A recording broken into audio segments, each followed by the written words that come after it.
آپ نے ایسا سین فلموں میں تو بہت بار دیکھ رکھا ہوگا، لیکن اس سین کی حقیقت معلوم کرنی ہو تو پاک فوج کے اس شیر سے ملیے۔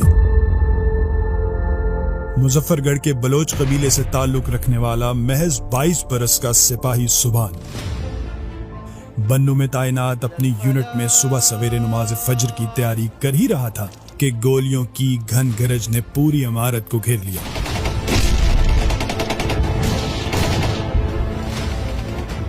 بارود کی مہک ہوا میں پھیلنے لگی تو اپنے ساتھی سپاہ کے ساتھ سپاہی سبحان نے بھی خوارجیوں کے اس حملے کے خلاف کمر کسی۔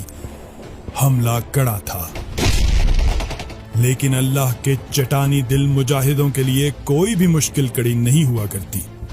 وطن کے بیٹے ناپاک دشمن کی تاریکی میں چھپ کر کیے گئے اس وار کا بھرپور مقابلہ کر رہے تھے۔ وہیں سبحان بھی کچھ جوانوں کے ساتھ شانہ بشانہ ایک کمرے سے دشمن پر گولیاں برسا رہا تھا۔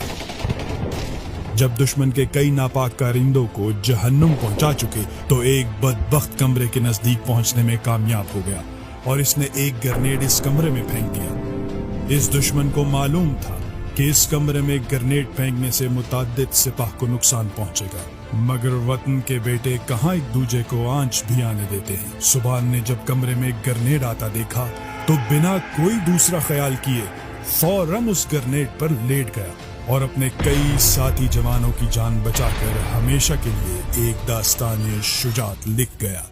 22 سال کے اس نوجوان نے ایک لمحے کے فیصلے سے اپنے کئی ساتھیوں کی جان بچا لی۔ سپاہی سبحان بلوچ کچھ ہی دن پہلے فوج میں بھرتی ہوا تھا۔ کم عمر، قلیل نوکری، مگر بہادری ایسی کہ آج جوانوں کے سردار سید الشہداء بھی باہیں پھیلائے اس شہید کو خوش آمدید کہتے ہوں گے۔